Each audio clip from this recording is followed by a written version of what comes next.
The plot summary of The Secret River by Kate Grenville, Part 2. The novel Secret River opens with William, the protagonist of the novel, sitting outside the mud hut during the night in the convict settlement in Sydney. Convict settlement? Yes. This is a place designed for the imprisonment or punishment of convicts or criminals. As William sits outside the mud hut, he was scared by the appearance of an Aboriginal man. William yells at the man, "Be off." The man doesn't move. Instead, he angrily repeats William's words, "Be off." Here we can clearly see, in the beginning of the novel itself, Grenville sets the stage for the conflict. The white settlers are trapped by their status as convicts and cannot move. On the other hand, Aborigines feel a spiritual connection to the land and will not voluntarily abandon it. Here comes the question. Why did William come to Australia as a convict? Let's see. The novel then shifts back to William's childhood in London. Born into poverty in Southwark, William works as an apprentice in order to get trained. He works under Mr. Middleton as a waterman. Mr. Middleton is a waterman on the River Thames. Who is called a waterman? A river worker who transfers passengers. William spends 7 years and hates his inferior position as a waterman. William falls in love with Mr. Middleton's daughter, Sal. They get married and Mr. Middleton presents them a boat as a wedding gift, and William continues to work as a waterman. A month-long cold snap occupies London and freezes the River Thames. You all know the climatic condition of London is different. Extreme cold. It even freezes the River Thames. William cannot go for work due to extreme coldness and the couple goes through their savings. Mr. Middleton succumbs to a fever and Mrs. Middleton dies soon after. The house on Swan land and boats were taken over by legal officers. William must go to work as a waterman for another master. He does not earn enough money to support his family and is forced to steal. William is caught while trying to steal Brazil wood and sentenced to death for hanging. But due to Zal's efforts, his punishment is reduced from death to banishment, simply to leave the country to the convict settlements in New South Wales in Australia.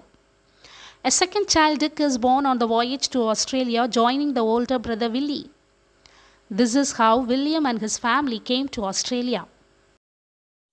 William and Sal try to adapt their new life in Australia. William works as a waterman in the Sydney harbour under Mr. King. He again steals by using his old tricks to skim off rum from the barrels and barrels that pass through the harbour. By using this rum, Sal opens a little bar in one side of their hut called the Pickled Herring. William decides to leave Mr. King because he is afraid that he may be caught for stealing. William then goes to work under Thomas Blackwood, who owns a boat and handles the trade between Sydney and the Hawkesbury River. On his first voyage up the Hawkesbury River, William falls in love with a piece of land that he names Thornhill's Point. He determines to climb the land one day for his stable and secure family. William meets Masher Sullivan, a settler who behaves violently towards the Aborigines. Blackwood dislikes Sullivan and disagrees his racial hatred for the Aborigines. Blackwood instead respects the Aborigines and their claim over the land. He decides to return and William borrows money from Mr. King to buy Blackwood's boat. William and Zal move to the Thornhill's Point. After moving there, William begins to have problems with the Aborigines. A group of Aborigines lives in the area and they do not recognize William's ownership of the land. William physically fights with the Aborigines at the corn patch, hurting several of the women and firing a shot at Long Jack. Zal is very much afraid. Zal insists on leaving the Thornhill's Point as she does not want her children to be in danger. However, William cannot give up his dream. In the middle of the argument about whether to stay on Thornhill's Point, William notices smoke from another settlement. He takes the boat to help Sagitty, whose land is being attacked by the Aborigines. Sagitty has been speared by the Aborigines and William is forced to take him to the township on Hawkesbury. Sagitty dies and his death becomes a war cry for the settlers. This makes the settlers highly angry and hatred towards the Aborigines. William is not a violent man, but he does not have an understanding with the Aborigines. William decides to put an end to the Aborigines with the help of Smasher Sullivan. Together with other settlers, they occupy the Aborigines' camp and killed many people, including children. The slaughter is bloody and merciless. Whisker Harry, the elder of the Aboriginal group, spears Smasher Sullivan. William shoots Whisker Harry and the Aborigines disappear into the trees.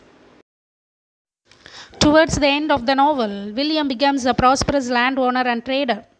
He builds a grand stone house on Thornhill's Point and becomes a wealthy and successful man.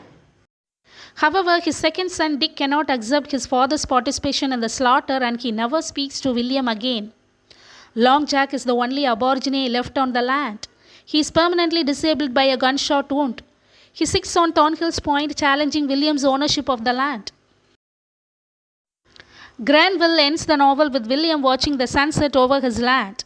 He thinks he sees a human being standing on the edge of the cliff. He sees the shape through a telescope, trying to see if it really is a man. Although he knows that the Aborigines have left the area, still he looks, hoping to see the tall figure of a man looking back at him. I want to end the slide with a question. Why did Kate Grenville write The Secret River? Because Grenville wanted to fill in the blanks of the inherited stories about her ancestor, a pardoned convict who may have killed Aboriginal people during Australia's settlement. The novel also explores what might have happened when Europeans colonized land already inhabited by Aboriginal people. Grenville records the conflicts between the settlers and the Aborigines which led to the foundation of modern Australia. Thank you.